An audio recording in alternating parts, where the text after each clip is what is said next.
നമസ്കാരം, പൊട്ടക്കണ്ണനാണേ.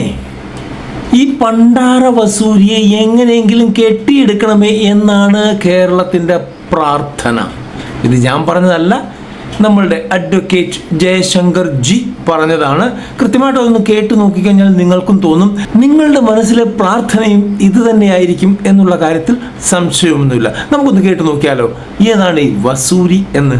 ഓരോ മലയാളികളും ഇപ്പോൾ പ്രാർത്ഥിക്കുന്നത് തെരഞ്ഞെടുപ്പ് പറ്റുമെങ്കിൽ ഇന്ന് അല്ലെങ്കിൽ നാളെ പ്രഖ്യാപിക്കണമെങ്കിൽ, റൈറ്റ്, അത് ഏറ്റവും അടുത്തൊരു ദിവസം നടക്കണമെങ്കിൽ, ആ ദിവസത്തിന്റെ ഏറ്റവും അടുത്ത ദിവസത്തിന്റെ വോട്ടെങ്കിൽ ഫലപ്രഖ്യാപനം വരണമെങ്കിൽ, ഈ പണ്ടാര വധൂരി എവിടേക്കെങ്കിലും കെട്ടിയെടുക്കണമെങ്കിൽ, അങ്ങനെ പ്രാർത്ഥിക്കുന്നവർ അല്ലെങ്കിൽ അങ്ങനെ ആഗ്രഹിക്കുന്നവരിൽ നല്ലൊരു ഭാഗം BJP-കാരും അല്ല, കോൺഗ്രസ്സുകാരും അല്ല, ഇന്ത്യയിലൂടെ മുസ്ലിംകാരും അല്ല, നേരെ ഈ നാട്ടിലെ ഇടതുപക്ഷ വിശ്വാസികളാണ്.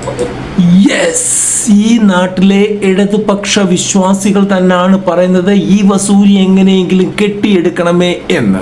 എവിടെ വെച്ചൊരു CPM-കാരനെ കണ്ടാലും അതിന്റെ രഹസ്യമായിട്ട് സൗണ്ട് കുറച്ച് നമ്മൾ ചെവിയിൽ പറയും. ശരിയാണ്. ഒന്ന് സാറ് പണ്ടാരം പോയാൽ മതിയാ. ഇത് കുറച്ചാൾ കൂടെ നീണ്ടുന്ന പിന്നെ ഇടതുപക്ഷക്കാരനാന്ന് പറയാൻ പറ്റാത്ത അവസ്ഥ. നല്ല അവസ്ഥ ഇവിടെ ആവും. കേരളം ബംഗാളാവാതിരിക്കണമെങ്കിൽ ഈ സർക്കാർ ഒരു ദിവസം പോകണം. റൈറ്റ്. കേരളം ബംഗാളാകാതെ ഇരിക്കണമെങ്കിൽ ഈ സർക്കാർ ഒരു ദിവസം മുമ്പേ പോകണം എന്ന് പറയുന്നത് CPM-കാർ തന്നെയാണ് എന്നാണ് ജയശങ്കർ ജി പറഞ്ഞത്. ഇതിനകത്ത് തെറ്റൊന്നുമില്ല. കാരണം നമ്മൾ എവിടെ ഒരു CPM-കാരനെ കണ്ടാലും അവൻ പരസ്യമായിട്ട് അവരെ സപ്പോർട്ട് ചെയ്താൽ പോലും രഹസ്യമായിട്ട് നമ്മളോട് പറയാൻ പറ്റുന്ന കേസാണെങ്കിൽ അവൻ പറയും പറ്റത്തില്ല, വലിയ ബുദ്ധിമുട്ടാണ് എന്ന് പറയും. ഇന്നല്ല, ഒരു 8 വർഷം മുമ്പ് ഡയറക്റ്റ് ഞാൻ കേട്ടിട്ടുള്ളതാണ്. അതായത് ഭരണം തുടങ്ങിയ ഇടയ്ക്ക്, ആദ്യത്തെ ഭരണം തുടങ്ങിയ ഇടയ്ക്കാണ്. അപ്പോൾ ഇന്നത്തെ അവസ്ഥ എന്തായിരിക്കും?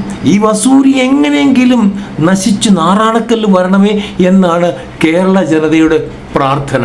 അങ്ങനെ തന്നെ സംഭവിക്കട്ടെ, അങ്ങനെ തന്നെ ആയിരിക്കട്ടെ. പോകാതെ സബ്സ്ക്രൈബ് ചെയ്തിട്ടേ പോവുള്ളൂ. പൊട്ടക്കണ്ണനാണേ.